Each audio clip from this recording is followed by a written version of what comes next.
പൂക്കോട്ടുംപാടം തേൾപ്പാറ അയ്യപ്പ ക്ഷേത്രത്തിൽ വീണ്ടും കരടിയെത്തി. ഇന്ന് പുലർച്ചെ 1:30 ക്ഷേത്ര പരിസരത്തെത്തിയ കരടിയുടെ CCTV ദൃശ്യം പുറത്ത്.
കരടി ക്ഷേത്രത്തിൽ കയറി നെയ്യും എണ്ണയും കുടിക്കുന്നത് പതിവായതോടെ ക്ഷേത്രം ഭാരവാഹികൾ ക്ഷേത്രത്തിനു ചുറ്റും സ്റ്റീൽ കമ്പി ഉപയോഗിച്ച് സുരക്ഷാ സംവിധാനം ഒരുക്കിയിട്ടുള്ളതിനാൽ ക്ഷേത്രത്തിൽ കടക്കാനായില്ല. റബ്ബർ തോട്ടങ്ങളിൽ സ്ഥാപിച്ചിട്ടുള്ള തേൻപെട്ടിയിൽ നിന്നും തേൻ കുടിക്കാനും ക്ഷേത്രങ്ങളിൽ കയറി നെയ്യും എണ്ണയും കുടിക്കാനാണ് കരടി എത്തുന്നത്.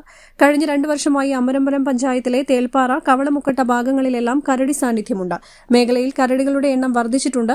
കഴിഞ്ഞ ഡിസംബറിൽ വനം വകുപ്പ് നടത്തിയ കടുവ സെൻസസിനിടയിൽ വനപാലകർ തന്നെ ഈ ഭാഗത്ത് ഒന്നിലേറെ കരടികളെ കണ്ടിരുന്നു. കഴിഞ്ഞ വർഷം ഒരു വീട്ടിലെത്തി കരടി വാതിൽ തട്ടി വിളിച്ച സംഭവവും ഉണ്ടായിരുന്നു. News bureau, Pookkottumpadam.